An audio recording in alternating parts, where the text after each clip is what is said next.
Hey guys, my name is Isuru Rajapakse and I'm an Android dev at Motorola Solutions. We make public safety solutions, but actually that's not what I'm going to be talking about today. I'm going to be talking about design patterns. Do you guys know what that means? Yeah? So it's going to be about software design patterns, so some of the gang of 4 design patterns. Actually, let's just jump into it. I'm going to be talking about design patterns that you don't need to apply. So if you already know this pattern, good on you. Don't do it. If you don't know this pattern, you'll get to know this pattern and still don't do it. Okay, so I'm talking about the Gang of 4 design patterns. This is a book that came out like 20 years ago. So if you have read that book, good on you. I haven't actually read this book. I've seen this book popping up every time someone decides to argue with me on Twitter. But there's actually a lot of design patterns that sort of categorized into 3: creational, design, and structural and behavioral. So what I actually want to point out here is that all these design patterns are actually rooted in a problem, right? What I mean by that is that if you didn't have that problem, you wouldn't need that solution or the design pattern, right? And the context that I'm going to be talking about for this presentation is going to be about Java. Actually, more about how this design pattern sort of translates over if you're writing code in Kotlin. And we can also take a look and see if these design patterns actually matter, or do we actually have the same problems in Kotlin or not? Okay, so I wish I had infinite time so I can talk about all of the design patterns. There's like a gazillion of them, but I only have time for one of them, which is my favorite, the visitor, the small tile over there, if you can't find that. So let's talk about the visitor pattern. Well, before we talk about what the visitor pattern is, I think it's better to ask why the visitor pattern. I don't want to try the Peter Quill thing, but we're going to start with that. Let's talk about the problem. What are we trying to solve? So in this, I have a small sample program. It's nothing fancy. It's just an easy program for you guys to follow. I'll actually go through line by line so you guys are not lost. On the top, we got... Oh. That's looking very bad. I actually want to zoom in. On the top, we got a vehicle class. It's an empty class. It doesn't actually do anything. On the bottom, we have 2 concrete types, a car and a truck. And the car is empty as well. It doesn't do anything extra. And on the bottom, we got a truck. The only difference with the truck is that you can put other cars inside of it. Think of it as like a hauler truck. And on the bottom, we got an inspector. Inspector is like an officer. It can describe what they're seeing. So if you pass in, so we got for the inspector, we got 3 static methods here. It will take in a vehicle. If it gets a generic vehicle like that, it wouldn't know what to do. So it'll just print out a question mark. But if it gets a car, it'll return an emoji symbol so that it can print that out later. But if you ask it to inspect a truck, it'll actually go through each of the vehicles in the inventory and try to construct like a nice string out of that. So that's the base problem that we're trying to solve. On the right, we got a small program. I just create a small truck and a big truck, put the small truck inside of the big truck, because why not? And then ask the inspector to inspect my truck, right? All right, there's a lot of tracking going on, so let's actually see what we get. So I'm expecting it to print out that, right? So I'm expecting a big truck that has a smaller truck in it. Looks good, but if I run this program, I get that. Why? What's actually causing that behavior? Does anyone know why? No? Actually, if you run this up in your IDE, the IDE gives you the first clue as to what's going on. The IDE will tell you that, hey, your car, this function, no one's actually using that function. And this is actually because we are calling this inspect function for the first time. If you notice, we have pointed out here, this inspect method is actually always ever going to be using this generic method interface. At compile time, you wouldn't know what exact type it is, and it's always going to be dispatching once. And this is the classic problem of single dispatch, which I forgot to include the label to. So this problem is actually called double dispatch, and it's a classic Java problem that we try to solve with the visitor pattern. Okay, so let's take a look at the visitor pattern. How does the visitor pattern solve this problem? All right, so I have more code to show you, so bear with me. I got an inspectable interface up here. So what the inspectable interface does is it'll actually have one method called inspect. It'll take in an inspection object. We'll take a look at this inspection object later. But my vehicle and the car and the truck, they're both inspectable now. The only thing I had to do to be inspectable is to implement that interface, and I had to write this implementation, or I need to implement that interface for each subtype. And on the right side, we have the same exact program. It's nothing different. The only thing that's different is how I'm doing inspection. If I switch over to the other tab, you can see, take a look at how the inspection object that we talked about, how's that implemented. That the inspection has two interface methods, one for the car and one for the truck. And this vehicle inspection is the concrete type of that interface. And all it's actually doing is the same exact thing the inspector was previously doing. If you give it a car, it'll print out that car emoji. If you give it a truck, it'll go through the inventory one at a time and try to print that out. And if I run this program, hey, it's working as intended, right? So the problem is solved. Actually, what's going on here is that we're making use of runtime polymorphism to achieve the effects of double dispatch. So the dispatch calls to each vehicle type actually achieved by the fact that the two types are polymorphically different. And on top of that, every time you add a new type, right? Let's say, for example, if you had a bike, right? All you really need to do is to extend a vehicle. And since the bike has to extend a vehicle, you also need to implement the inspectable interface. That way you get some sort of compile time safety. So if you add in a type, it wouldn't compile until you tell it how to inspect itself. So that way we achieved compile time safety by adding new types. Okay, so yeah, I was supposed to press that button before, but never mind. Actually, let's pause. Let's ask ourselves why. Why are we even doing this, right? Let's take a look at the solution that we just came up with. We got this inspectable interface that we had to implement every time. Like, I feel like that's too much abstraction, right? Like, it introduces this extra type that you didn't need to introduce before. That's what I mean by abstraction. And on top of that, you have this boilerplate that every time you create this type, you need to copy and paste this code. You think it looks different, it looks the same, right? But you think you can just put that in the parent class and call it a day, but you can't, because this over here and this over here means two different things. And that's why you can't just put it in the base class and call it a day. And all we really needed to do was to be able to achieve double dispatch, right? Why are we doing all this? Well, the answer is it's because it's Java, right? I resurrected the dead meme there, but yeah, forgive me. But if you write this in exact same program in Java, don't get distracted by the fact that this is like 10 lines long.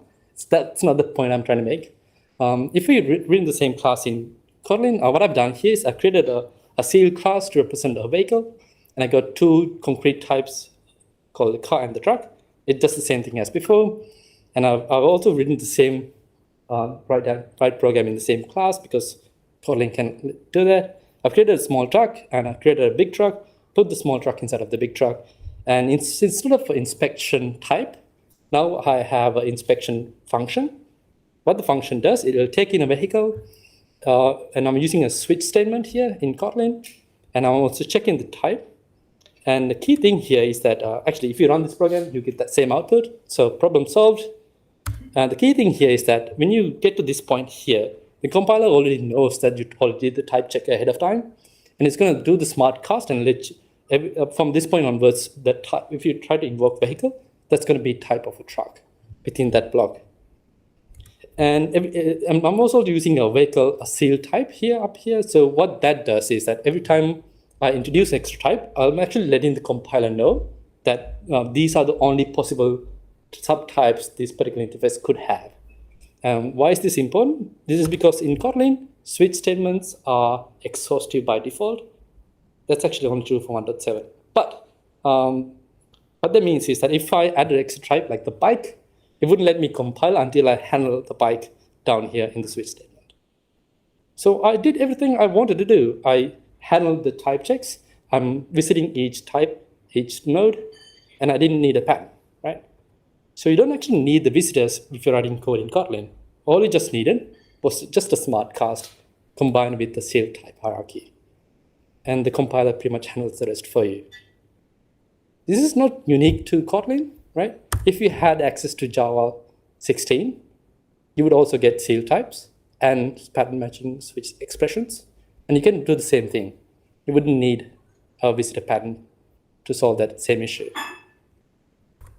And yeah, this is called pattern matching in Java 16, but most of us are Android devs. We don't have the luxury of using Java 16. We're still stuck in Java 11. So yeah, you can't do that in Java 11.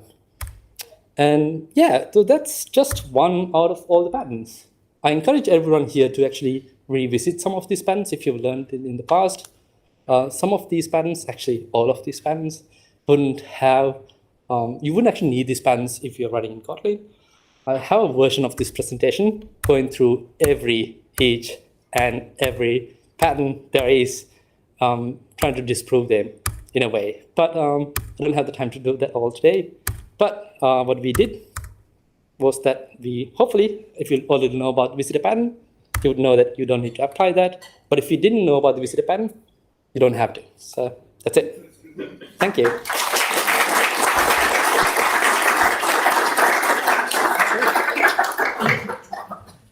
Stop share. Yes. Would you mind coming again and explaining another pattern? Oh, another pattern? Oh, sure. Yeah, I have the original slides I sort of adapted this presentation from. It was 1.5 hours long. So it'll be like 6 lightning talks, right? But we can make that happen. yeah, okay. But yeah, I would love to talk about the other patterns. Cool. Yes, good questions from the top. What are your thoughts in patterns in functional programming? I almost always see it in object-oriented programming. Yeah. Nearly every example I see is in object-oriented. So. Yeah, I feel like the industry as a whole is sort of polarized towards object-oriented programming, but there's as much patterns in functional programming, right? And I wish I get to do that a lot, but I haven't actually digged into functional programming patterns in Kotlin yet, so that's actually a good thing to explore. Is there a book for functional programming patterns? Anyone? Yeah, someone. Yeah, I think there is. Yeah. One, I think it's based on Scala. Yeah. Maybe I think it's Java versus Scala versus Kotlin. Yeah, that'll be a good talk. Yes. It's pretty fun to point a finger at old languages and laugh at them for doing these quaint things with their patterns and their limitations in language. Obviously, you showed how these languages move forward and have now solved some of these problems. But there's always going to be some problems that languages don't solve, especially the popular ones. There's always academic languages that solve things that need not be solved. Yeah. But it seems like the existence of patterns to solve deficiencies in languages, whether you're using an old language or using the latest and greatest, it's still not perfect, will always be there. So do you stand behind the idea of patterns need not apply in the general sense, or are you just saying these are the old ones, stop using them? If you have to, it probably means you're using a language that's way too old and you should move forward. Yeah, it's the second notion, right? I feel like Kotlin patterns that we do today, they get outdated when the next Kotlin comes along, right? I feel like the design patterns is, what I'm trying to argue against is the fact that the people who try to argue that these design patterns as the gospel and don't question it, just do it, that's what I'm trying to fight, and it's not for all patterns. Like obviously there's design patterns that works, and there's limitations they are trying to address on the platform or the framework, and they obviously has to stay. It's just the patterns that you don't need to apply, you don't need to learn it, or you don't even need to apply it. I think these days, if I may, the patterns are sort of being taken internally, and we see a lot more like security team involvement, compliance, that kind of thing, and patterns sort of more institutional rather than being provided by like academics. Yeah. So I think it's still there. Yeah. But depends on the maturity of it. Yeah, like if you're dealing with Android, that's where I'm coming from. Like if you look into Android source code, you're going to see a lot of patterns. There's the intent class is like a prototype pattern. There's a service class that has singleton pattern. There's a bunch of design patterns. You still need to learn these patterns, But the key point I'm trying to make is that you don't need to apply this yourself. If you're trying to extend existing systems, sure, have fun. But if you're coming up with your own systems, there's better ways to do things. Yes. So those patterns are replaced with language features like singleton. Yeah, object. Intelligence. But, has anyone used the visitor pattern since university? Has anyone used visitor pattern after university? I did find it in a code base. I went Yeah. I went and checked. Yeah. I found it in an old code base. Right. I was like, thank God I didn't forget this. Yeah, Really thought it was purely academic. yeah, like the Minecraft source code has a lot of visitors going around. It's like pure garbage. But sorry, Microsoft. Sorry. Yeah, so you're gonna see a lot of you're gonna see a lot of patterns, but you still need to learn them to extend existing patterns. Yes. Yeah, I was going to ask, so have you seen, since some of the newer languages have any new patterns? I think I showed you. It's all of them. Sorry, let me clarify. Some of the builder patterns, I have a version of these slides for each and every pattern. The key ones I would keep an eye out for is the builder pattern. It's a very Java thing to do. In Kotlin, you would need to do that. Adapter, it's another thing. Most of the structural design patterns and the creational design patterns, like the factory, abstract factory, you just need a function, really. They're not like really newer, so like are they living any?